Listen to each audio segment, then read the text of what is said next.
Cinema రంగానికి సంబంధించి తెలంగాణ ప్రభుత్వం మొన్న అవార్డులు ఇవ్వడం. అవార్డులు చాలా కాలం తర్వాత ఇవ్వడం సంతోషించదగ్గ విషయమే.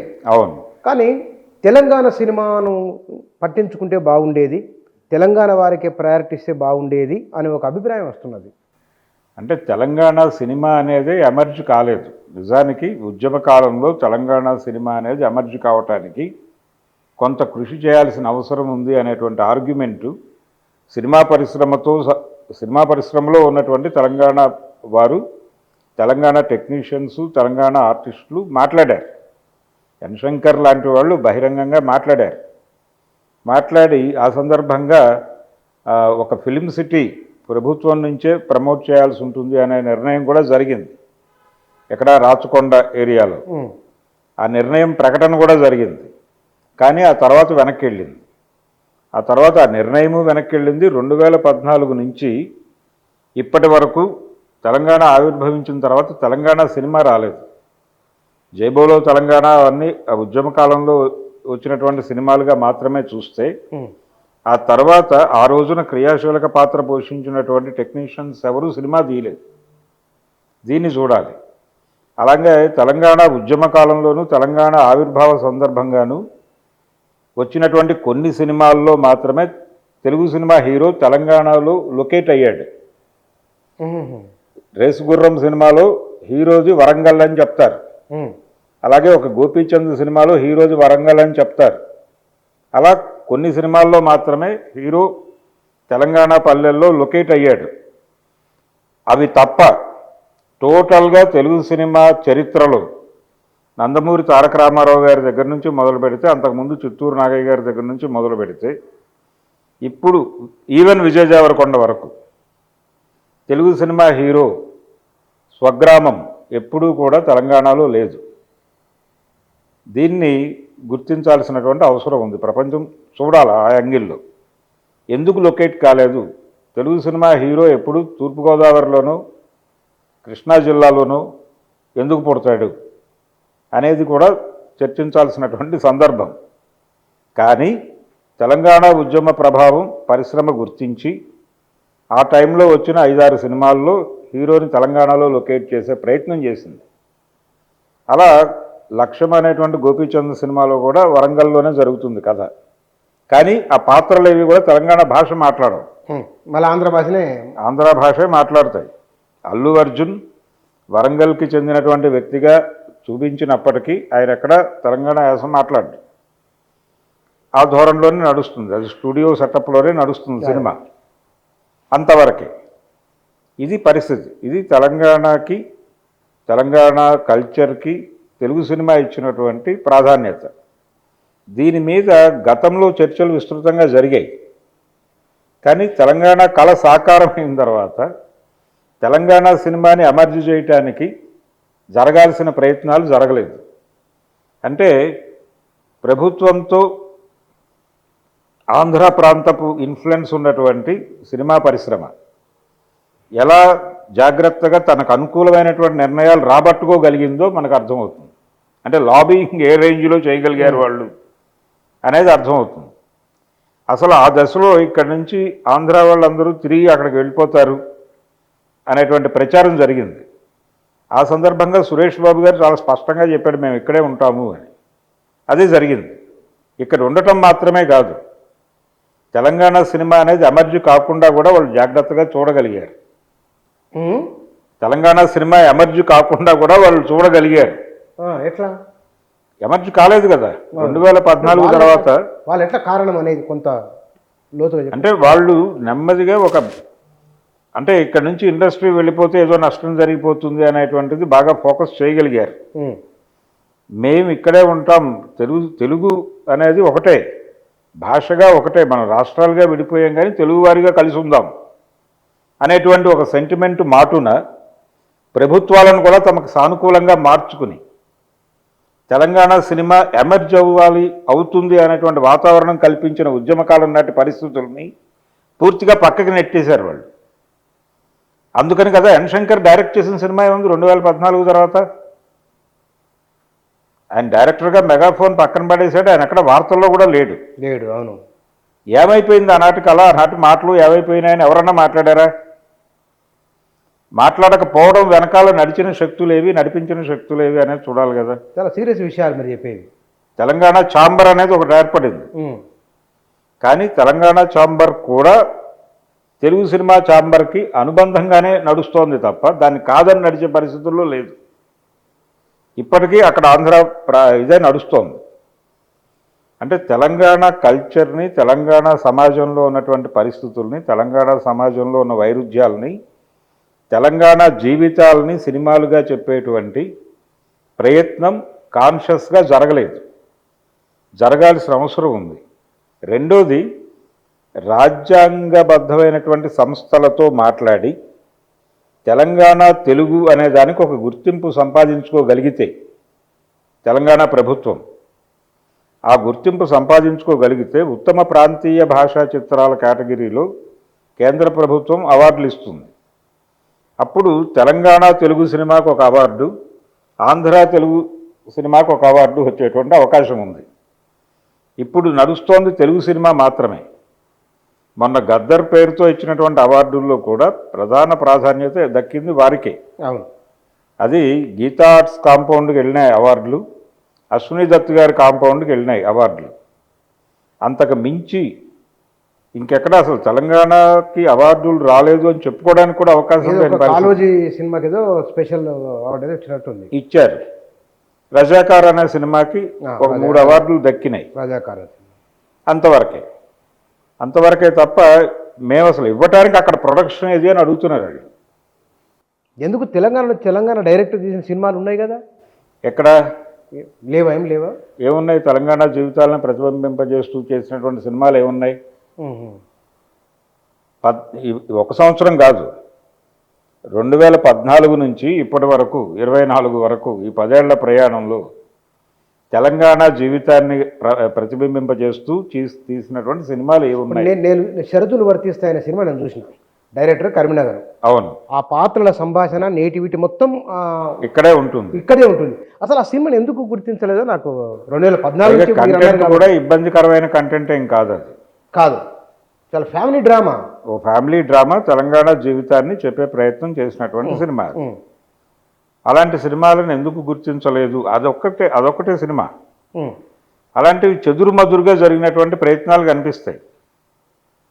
అలాగే పొటేల్ సినిమా ఒక ప్రాధాన్యత ఇచ్చే ప్రయత్నం చేశారు. షరతుల్లో వర్తిస్తాయి, వీళ్ళకి డేట్ ఎక్స్పైర్ అయిపోయినటువంటి పరిస్థితి కావచ్చు, కానీ పొటేల్ సినిమాకి మేము ప్రాధాన్యత కల్పించాం కదా అని అంటారు.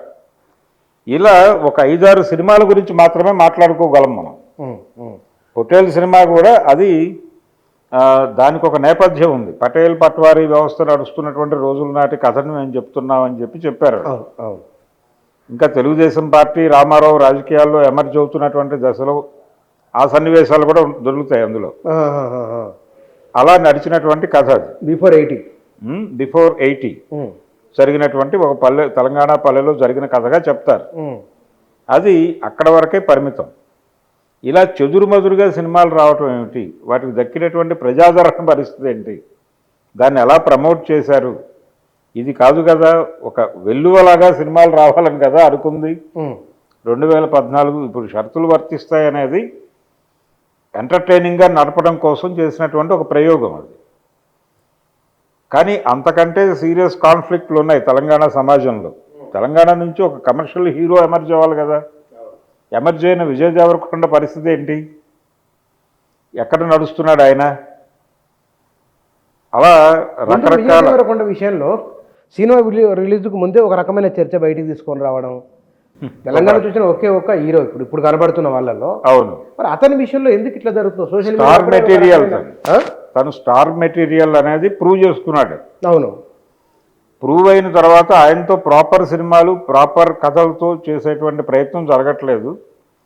పైగా నటుడిగా అతను ఫెయిల్ అయిన సందర్భం ఏ సినిమాలోనూ కనిపించదు. అవును, మంచి పర్ఫార్మెన్స్ ఉంటుంది.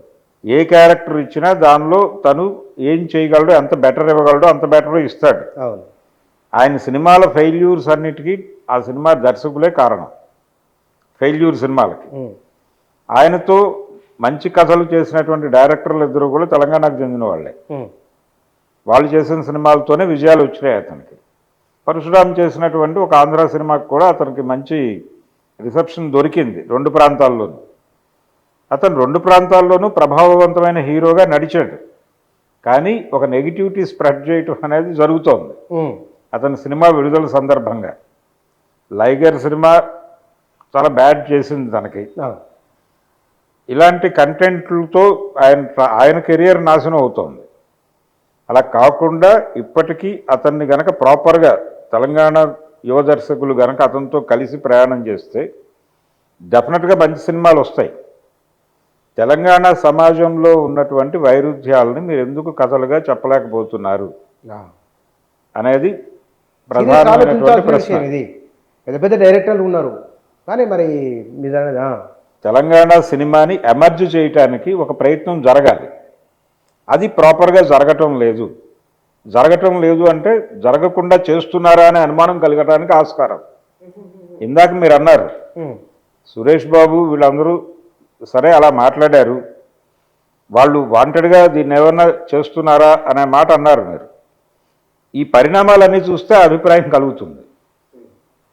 వాంటెడ్గా వాళ్ళు ఏదైనా చేస్తున్నారా వెనకాలండి అనేటువంటి అనుమానం కలగటానికి ఈ పరిణామాలన్నీ 2014 నుంచి 25 వరకు ఎందుకు తెలంగాణ సినిమా అనేది మెయిన్ స్ట్రీమ్లో ఎమర్జ్ కాలేదు, ఉద్యమ కాలంలో తెలంగాణ ఆవిర్భావ కాలంలో తెలంగాణకి ఒక ప్రాధాన్యత ఇవ్వాలి అనేటువంటి అభిప్రాయం సినిమా పరిశ్రమలో కలిగి మళ్ళీ మాయమవటానికి కారణం ఏమిటి అనే దాన్ని కూడా చర్చించాల్సినటువంటి అవసరం ఉంది.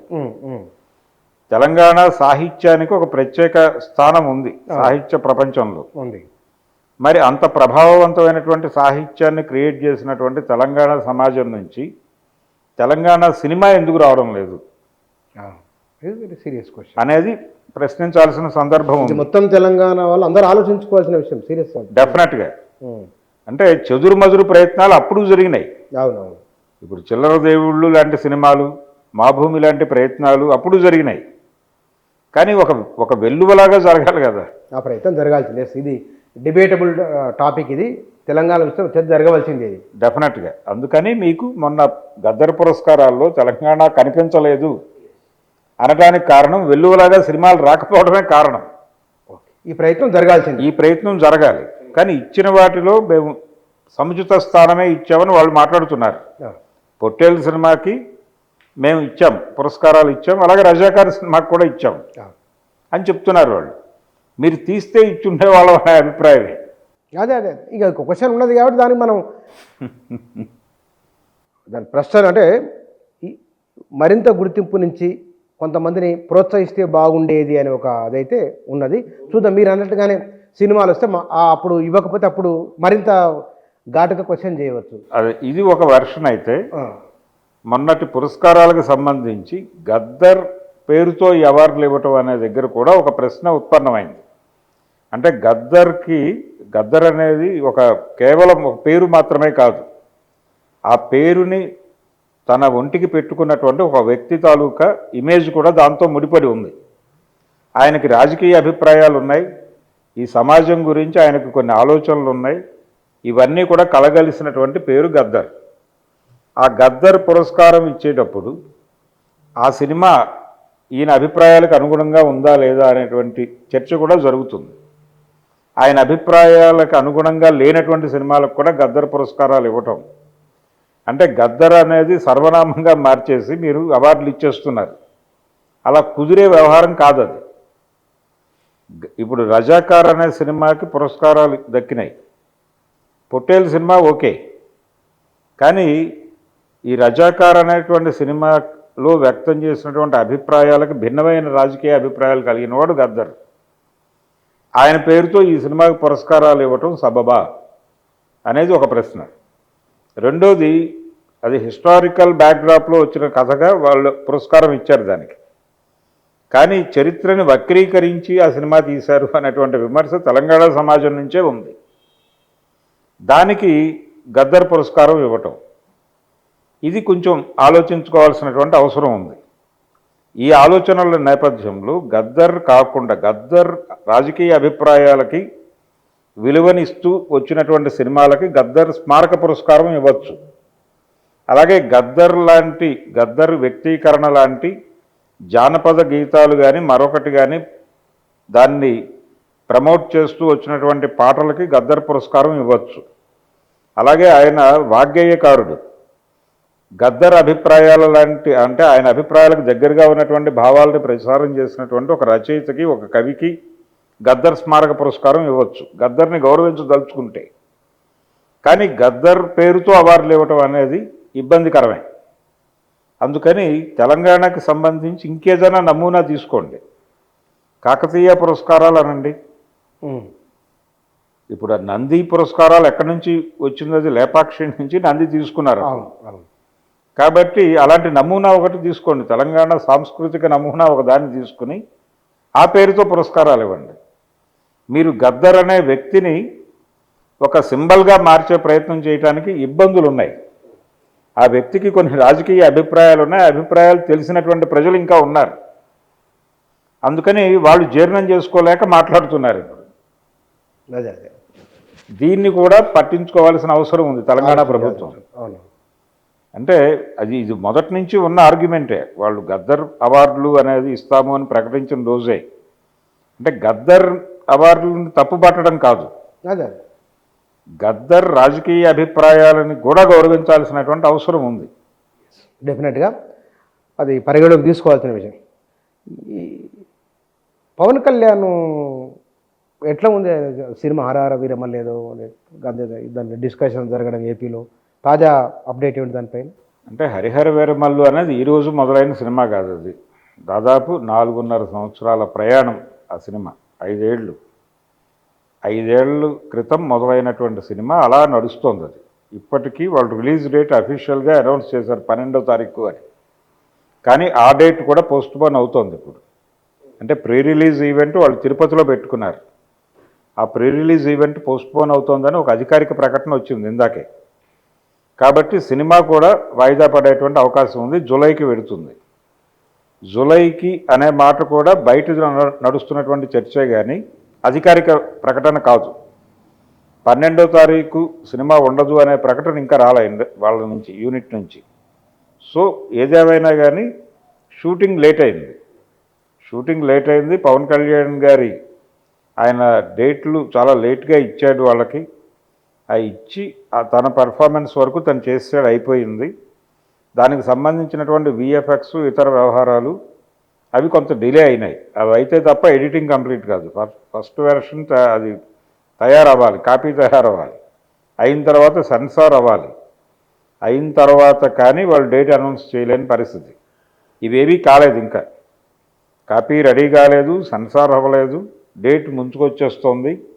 ఈ పరిస్థితులన్నీ దృష్టిలో పెట్టుకుని ఆ సినిమా విడుదల డెఫినెట్గా వాయిదా పడే అవకాశం ఉంది అనే విషయం ప్రపంచానికి అర్థమైపోయింది. ఇదే పరిస్థితుల్లో వాళ్ళు ప్రీ రిలీజ్ ఈవెంట్ వాయిదా వేసుకోవడంతో డెఫినెట్గా ఈ సినిమా ఉండదు జూన్ 12కి అనే విషయం ప్రపంచానికి అర్థమైపోయింది. కానీ ఈ జూన్ 12 డేట్ అనౌన్స్మెంట్ వచ్చిన తర్వాత ఒక చిన్న రచ్చ జరిగింది ఆంధ్రాలో, సినిమా థియేటర్లతోనూ ఆంధ్ర ప్రభుత్వంతోనూ. ఆ గొడవ ఏంటంటే కరెక్ట్గా వీళ్ళు డేట్ అనౌన్స్ చేయడానికి ఒకరోజు ముందు వాళ్ళు థియేటర్లు బంద్ చేస్తామన్నారు. ఏపీలో సింగిల్ స్క్రీన్ వాళ్ళు, మల్టీప్లెక్స్ కాదు. ఏపీలో విస్తృతంగా ఉన్నటువంటి సింగిల్ స్క్రీన్స్లో వెళ్ళిపోగా 3 అంతుల స్క్రీన్లు మూసేశారు, పగలగొట్టేశారు థియేటర్లు. విజయవాడ లాంటి టౌన్లో, సిటీలో మేజర్ థియేటర్లన్నీ పగలగొట్టేశారు, అయిపోయింది. కళ్యాణ్ చక్రవర్తి, కపర్ది అనేటువంటి కాంప్లెక్స్ ఎన్టీ రామారావు గారిది ఉండేది, అది పగలగొట్టేసి కాంప్లెక్స్ కడుతున్నారు ఇప్పుడు. అలాగే రామటాకీస్ మూతపడిపోయింది, శాంతి ప్రశాంతి అనేటువంటి కాంప్లెక్స్ మూతపడిపోయింది, అన్నపూర్ణ శకుంతల అనేటువంటి కాంప్లెక్స్ మూతపడిపోయింది. దాదాపు మేజర్ సినిమా హాళ్ళన్నీ వెళ్ళిపోయినాయి. వెంకటేశ్వర థియేటర్ లేదు ఇప్పుడు, దుర్గామహల్ అనే థియేటర్ లేదు, జ్యోతిమహల్ అనే థియేటర్ లేదు. ఒకప్పుడు అద్భుతంగా వెలిగినటువంటి అప్సరా థియేటర్ క్లోజ్ అయింది ఈ మధ్య. వాళ్ళు కూడా దాన్ని కాంప్లెక్స్గా మార్చేటువంటి ఆలోచనతో ఉన్నారు. అంటే రియల్ ఎస్టేట్గా మారిపోతున్నాయి ఇవన్నీ. మల్టీప్లెక్స్లు మాత్రం ఉన్నాయి. మిగిలిన సింగిల్ స్క్రీన్స్ వాళ్ళు ఒక కోరిక కోరుతున్నారు. అదేంటంటే గతంలో సినిమా పరిశ్రమ వర్ధిల్లినప్పుడు, అంటే ఎక్కువ మంది హీరోలు సినిమాలు చేస్తూ ఉన్న టైం, అంటే రామారావు గారి టైంలో 5-6 పెద్ద హీరోలు ఉండేవాళ్ళు. వాళ్ళు నెలకి కనీసం ఒక రిలీజ్ ఉండేలాగా చూసుకునేవాళ్ళు. నెలకి అంటే సంవత్సరానికి 10 నుంచి 12 సినిమాలు ప్రతి ఒక్క హీరో చేసేవాడు. టాకీస్లో కలకలడాయి అప్పట్లో. అప్పుడు కలకల్లాడేవి. ప్రతి వారము 2 మేజర్ రిలీజులు ఉండేవి ప్రతి వీక్. దాంతో సినిమా పరిశ్రమ బాగానే ఉంది. ఇప్పుడు పాన్ ఇండియా ప్రాజెక్టుల మోజుతో ప్రతి హీరో కూడా 3 ఏళ్లకి 2 ఏళ్లకి ఒక సినిమా రిలీజ్ చేస్తున్నారు. ఇది పోయి కనీసం సంవత్సరానికి ఒక సినిమా రిలీజ్ చేయండి నన్ను అడుగుతున్నారు వాళ్ళు. సంవత్సరానికి ఒక సినిమా ప్రతి హీరో నుంచి. ఇప్పుడు 12 మంది హీరోలు ఉంటే నెలకు ఒక పెద్ద సినిమా పడేలా చూడండి. ఆ పెద్ద హీరో సినిమా రిలీజ్ అయినప్పుడు మాకు రెంటల్ బేసిస్లో కాకుండా కమిషన్ కాదు పర్సంటేజ్ ఇవ్వండి. వచ్చిన వసూళ్లలో మాకు ఇంత పర్సెంట్ అనేది ఇవ్వండి. మీరు మల్టీప్లెక్స్లతో అదే అగ్రిమెంట్ చేసుకుంటున్నారు. వాళ్ళకి 30 ఇస్తే మాకు 25 ఇవ్వండి, వాళ్ళకి 40 ఇస్తే మాకు 20 ఇవ్వండి. ఇస్తే తద్వారా మేము కొంత లాభపడి మిగిలిన రోజుల్లో నష్టాలు వచ్చినప్పుడు భరించడానికి మాకు ఈ బఫర్ ఉంటుంది అని అడుగుతున్నారు వాళ్ళు. దానికి ప్రాపర్ సమాధానం ఛాంబర్ నుంచి రాకపోవడంతో సమ్మెకెళ్తున్నాం అన్నారు వాళ్ళు. హరిహర వీరమ్మలకి దానికి ఏ సంబంధం లేదు. కానీ వాళ్ళు ఆ మాట అన్న తర్వాత డేట్ అనౌన్స్ కాలేదు. అప్పటికి కాకుండానే ఏపీ సినిమాటోగ్రఫీ మంత్రి మా సినిమాని ఇబ్బంది పెట్టడం కోసం ఎవరో రాజకీయ శక్తులు వీళ్ళ వెనకాలండి ఈ థియేటర్ల బంద్ పెడుతున్నారు అని మాట్లాడేశారు. మిస్కమ్యూనికేషన్ అయింది అది. అది నిజానికి పరిపాలనలో మీరున్నారు, మీరు ప్రభు స్థానంలో ఉన్నారు. ఉన్నప్పుడు ఎవరో సమ్మె చేస్తానన్నారు. వాళ్ళని పిలిచి మాట్లాడాలి కదా మీరు. మీ ప్రజలే కదా వారు. వారిని పిలిచి ఏం కష్టం వచ్చింది మీకు అని అడిగి ఉండాలి ఆయన పవన్ కళ్యాణ్. లేకపోతే కందుల దుర్గేష్ గారు జర్నలిస్ట్ కూడా, ఆయన సినిమా జర్నలిస్ట్ కూడా. పైగా సితారా అనేటువంటి పత్రికలో పనిచేశాడు ఆయన. అందుకని ఆయనకు కొంత తెలుసు, దీనికి సంబంధించిన నేపథ్యం తెలుసు. వారు వీరిని పిలిచి ఏం కష్టం వచ్చింది మీకు అని అడుగుంటే వారి కష్టం వారు చెప్పుకునేవారు. ఆ ఎగ్జిబిటర్లలో జనసేనకు సంబంధించిన ఎగ్జిబిటర్లు కూడా ఉన్నారు. వాళ్ళని ఎక్స్పెక్ట్ చేశారు పార్టీ నుంచి. తొందరపాటు నిర్ణయం అది. కాబట్టి ఆ రప్చర్లో అది బాగా హైలైట్ అయింది. ఇమ్మీడియట్గా వాళ్ళు సమ్మె విత్డ్రా చేసుకున్నారు. అవును, ఇప్పుడు మొత్తం ఇష్యూ క్లోజ్ అయింది. కానీ ఈ మరక మిగిలిపోయింది. ఇప్పుడు ఆ సినిమాయే వాయిదా పడింది. మీరు చెప్పిన డేట్కి సినిమాయే లేదు అక్కడ. ఇప్పటికైనా వాళ్ళు సిన్సియర్గా సింగిల్ స్క్రీన్ ఇష్యూ ఏమిటి అనేది పట్టించుకొని పిలిచి వాళ్ళతో మాట్లాడి, ఛాంబర్ని పిలిచి మాట్లాడి.